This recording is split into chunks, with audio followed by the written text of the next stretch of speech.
నా పేరు జక్కా శోభనాద్రి. ఆర్మీలో సిగ్నల్ కోర్లో జాయిన్ అయ్యాను 1963.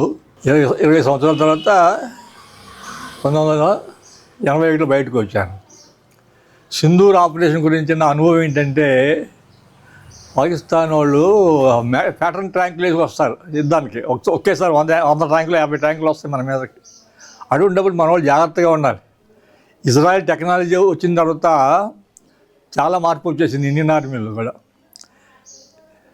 అది బాగా ఎక్విప్మెంట్ కొనాలి, మన వాళ్ళు బాగా ఆ సామాన్లు బాగా కొనాలి. ఇజ్రాయెల్ టెక్నాలజీ బాగా డెవలప్ అయింది, మన వాళ్ళు పర్చేజ్ చేశారు మోదీ గారు గవర్నమెంట్. పూర్వం లేదు. ఇప్పుడు ప్యాటర్న్ ట్యాంకులు వచ్చినాయి అంటే మనం చాలా జాగ్రత్తగా ఉండాలి. ఒకేసారి ఒక ఏరియాలో వస్తాయి 50 ట్యాంకులు 100 ట్యాంకులు. దాన్ని పడగొట్టాలంటే మంచి ఇజ్రాయెల్ టెక్నాలజీ యాంటీ గన్స్ ఉండాలి, anti air craft guns. Modi గారు మంచి ఇంటెలిజెంట్ మ్యాన్, చాలా తెలివిగలరు. దానికి తోడుగా మన వాళ్ళు సాక్రిఫైసింగ్ నేచర్ ఎక్కువైంది. ఇప్పుడు దేశంలో స్పిరిట్ వచ్చేసింది. మనం అందరం గవర్నమెంట్కి సపోర్ట్ చేయాలి ఈ రోజుల్లో. గతంలో మీరు ఉన్నప్పుడు మీ అనుభవాలు ఏంటి? గతంలో మీరు పనిచేసిన అనుభవాలు అంటే ఇలాంటి సందర్భాలు ఎప్పుడైనా వచ్చినాయండి? నేను 3 యుద్ధాలు చూశాను నాయన. అందుకని చెప్తాను. కేమ్ సెక్టర్ అని పాకిస్తాన్లో, మన ఇండియన్ ఆర్మీలో జమ్మూలో ఉన్నది. అప్పుడు యహా ఖాన్ ఉన్నాడు, జనరల్ యహా ఖాన్ నెంబర్ 1 కేడీ గాడాడు. ఒకేసారి 100 ట్యాంకులు వేసుకొచ్చాడు. ఆ రోజుల్లో అర్జున్ సింగ్, ఎయిర్ మార్షల్ అర్జున్ సింగ్ ఉన్నాడు ఎయిర్ ఫోర్స్లో. ఆయన ట్యాంకులు వచ్చే దారిలో గొయ్యలు తీసేసాడు, మాత్రం ధైర్యం చేసి గొయ్యలు చేసుకుంటూ వెళ్ళిపోయాడు. వచ్చిన ట్యాంకులు పడిపోయింది, గొయ్యలు పడిపోయింది అన్నీ. ఆ దెబ్బతో మన వాళ్ళు అది చాలా సేవ్ చేసేది. మన వాళ్ళు ఎంతోమంది బెటాలియన్ చేతులు ఎత్తేసేవాడు, మన వాళ్ళు సేవ్ అయింది. దాని తర్వాత మన ఆర్మీ అడ్వాన్స్ అయ్యి అందరినీ అరెస్ట్ చేసి 200 మంది ప్రిజనర్ ఆఫ్ వార్ చేసింది. మనం అందరం గవర్నమెంట్ సపోర్ట్ చేయాలి. నా ఎయిమ్ అంటే ఫైనాన్షియల్ కూడా అన్ని విధాలు ప్రైమ్ మినిస్టర్ మోదీకి బాగా సపోర్ట్గా ఉండాలి. దాంతో ఎన్సీసీని బాగా డెవలప్ చేయాలండి. ఆర్మీలో చేరే వాళ్ళకి ఎన్సీసీ బాగా డెవలప్ చేస్తే స్పిరిట్ వస్తుంది ఆర్మీ అంటే ఏంటి. మొన్న స్టార్ట్ అయినటువంటి ఆపరేషన్ సింధూర్ మీద మీ అభిప్రాయం ఏంటి? 2 లేడీస్ వాళ్ళ నేపథ్యంలో జరిగింది ఇదంతా. 29 నిమిషాల్లో 25 స్థావరాల మీద దాడులు చేశారు, సురక్షితంగా మళ్ళీ రీబ్యాక్ అయ్యారు. చాలా మంచి డైనమిక్ లేడీస్ అన్నాళ్ళు. పూర్వం లేదు, లేడీస్ కూడా బాగా వాలంటీర్స్ కూడా వస్తున్నారు. కానీ మన తెలుగు వాళ్ళు ఎవరైనా జారాలి నా ఉద్దేశం. అది ఎప్పుడు సాధ్యం అంటే ఎన్సీసీ పెడితే చాలామంది స్పిరిట్ వస్తుంది, మధ్య దేశభక్తి బాగా వస్తుంది. సార్, ఇప్పుడున్న పరిస్థితులు ఏమన్నా యుద్ధం ఏమైనా వస్తే మన భారతదేశం పరిస్థితి ఎలా ఉంటుంది? యుద్ధం మనం గెలుస్తాం తప్పకుండా. మోదీ గారు ఇజ్రాయెల్ టెక్నాలజీ బాగా డెవలప్ చేస్తున్నారు. ఈ గాల్లోనే వాళ్ళు రాకెట్ వదలంగానే మన వాళ్ళు పడగొట్టేస్తున్నారు. అందులో ఇజ్రాయెల్ టెక్నాలజీ బాగా డెవలప్ అయింది. ఇంకా ఎక్విప్మెంట్ కొనాలి బాగా, ఇంకా బడ్జెట్ పెంచాలి మన వాళ్ళు దీన్ని బట్టి. ఇప్పుడు పూర్వం మహాత్మా గాంధీ జవహర్లాల్ నెహ్రూ గారు చౌవన్లతో హిందుస్థాన్ భారత్ బాయి బాయి అని స్లోగన్ పెట్టుకున్నాడు. కానీ ఆ బాయి పోయింది. అట్లా సడన్గా అటాక్ చేశాడు. ఎంతమంది క్యాజువాలిటీ అయ్యారు అప్పుడు ఆ రోజుల్లో? 63, 62 వార్లు. నేను అప్పుడే జాయిన్ అయ్యి ఫస్ట్ మిలిటరీ ట్రైనింగ్లో ఉన్నాం.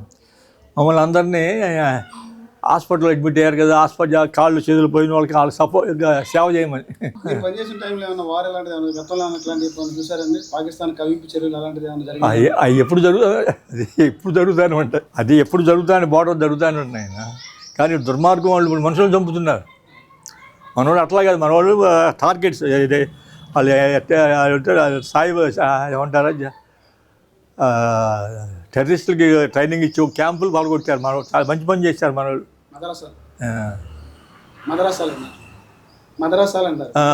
మదర్సాలు వాళ్ళు భక్తి మార్గం పెట్టుకుని అంత మోసం చేశారు. అక్కడ కనిపెట్టారు మన సిఐడీలు. మన వాళ్ళు కూడా ఇంటెలిజెన్స్ ఉంటుంది మన దగ్గర కూడా, పంపుతారు మన వాళ్ళు కూడా. అక్కడ ఉన్నారు పాకిస్తాన్ వాళ్ళు. లేకపోతే ఇంత టార్గెట్ కరెక్ట్గా ఎట్లా బాంబు చేస్తారని ఎక్యురేట్ బాంబింగ్ మన వాళ్ళు. మన కాశ్మీర్లో కూడా టూరిస్టులు చంపేశారు 28 మంది. చాలా తప్పు ఉండేది.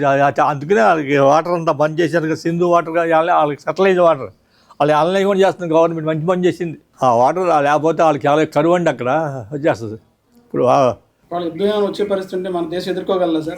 అదండి మనం బాగా మన వాళ్ళు బాగా ధైర్యం ఉంది మన వాళ్ళకి. గవర్నమెంట్ ఆఫ్ ఇండియాకి మోదీ గారికి బాగా సపోర్ట్ ఉండాలి. దానికి తోడు కానీ ఇజ్రాయెల్ టెక్నాలజీ బాగా వాడాలి మనం. వాళ్ళ దగ్గర మంచి మంచి ఎక్విప్మెంట్స్ ఉన్నాయి, ఎక్వైట్ టార్గెట్ రీచ్ అయ్యే ఎక్విప్మెంట్ వాళ్ళ దగ్గర. అది ఇంకా కొనాలి, మన వాళ్ళు ఇంకా కొనాలి. ఎందుకంటే మన దగ్గర మనకి అంతా బోర్డర్ ఉంది, చైనా బోర్డర్ ఉంది, ఇది శ్రీలంక ఉంది, అటు చాలా ఉన్నాయి మనకు. అంత బోర్డర్ దేశం 45% మనకు బోర్డర్ ఎక్కువ. చివరికి ఏం చెప్తారు ఇప్పుడు ఈ 4 రోజుల్లో జరిగే దాని మీద టోటల్గా మీ అభిప్రాయం ఏం చెప్తారు? అభిప్రాయం ఏంటి, మన్నే పై చేయి ఉంటుందండి. కాకపోతే చూడాలి, ఇప్పుడు ప్యాటర్న్ ట్యాంక్స్ వస్తాయి కదా, వస్తే ఒకసారి 50, 100 ఒకసారి వచ్చేస్తాయి ప్లాటూన్స్. వాటిని కంట్రోల్ చేస్తాం ఎట్లాగనే ఆలోచించాలి. కొత్తగా మనం కూడా S4 అని చెప్పి కొత్తగా ఉపయోగించింది వాళ్ళు ఉన్నాయి, మన దగ్గర కూడా ఉన్నాయి. కానీ ఆ ట్యాంకులు ఒకసారి వస్తేనండి మన కంట్రోల్ చేయలేం. దానికి తగ్గ ఆ రోజులో అర్జున్ సింగ్ ఉన్నాడు ఎయిర్ మార్షల్. ట్యాంక్ వస్తుంటే గొయ్యలు చేసాడు, మొత్తం ఏరియా వచ్చిన ట్యాంక్ గొయ్యలు పడిపోయేది. చాలా మంది సాక్రిఫైస్ చేయాలండి దేశం వస్తే. చాలా మంది చనిపోతారు. చనిపోయిన వాడు కూడా అండగా ఉండాలి మనం. ప్రజలు కూడా అందరూ ఇప్పుడు ఎమ్మెల్యే రేవంత్ రెడ్డి గారు, చీఫ్ మినిస్టర్ రేవంత్ రెడ్డి గారు తన జీతం ఒకటి ఇచ్చేశాడు. అట్లా ప్రతి నాయకుడు ఇవ్వాలి. మా ఆంధ్రప్రదేశ్ కూడా స్టార్ట్ చేస్తారు, ఆయన చూసి వీళ్ళు కూడా మొదలు పెడతారు. అట్లా గవర్నమెంట్ సపోర్ట్ చేయాలి బాగా. యుద్ధం వస్తేనండి 2 దేశాలు మనం కూడా డెవలప్ అవుతున్నాం ఇప్పుడే. కానీ పాకిస్తాన్ మనకన్నా ఇంకా మనకి సపోర్ట్ ఉంది బాగా.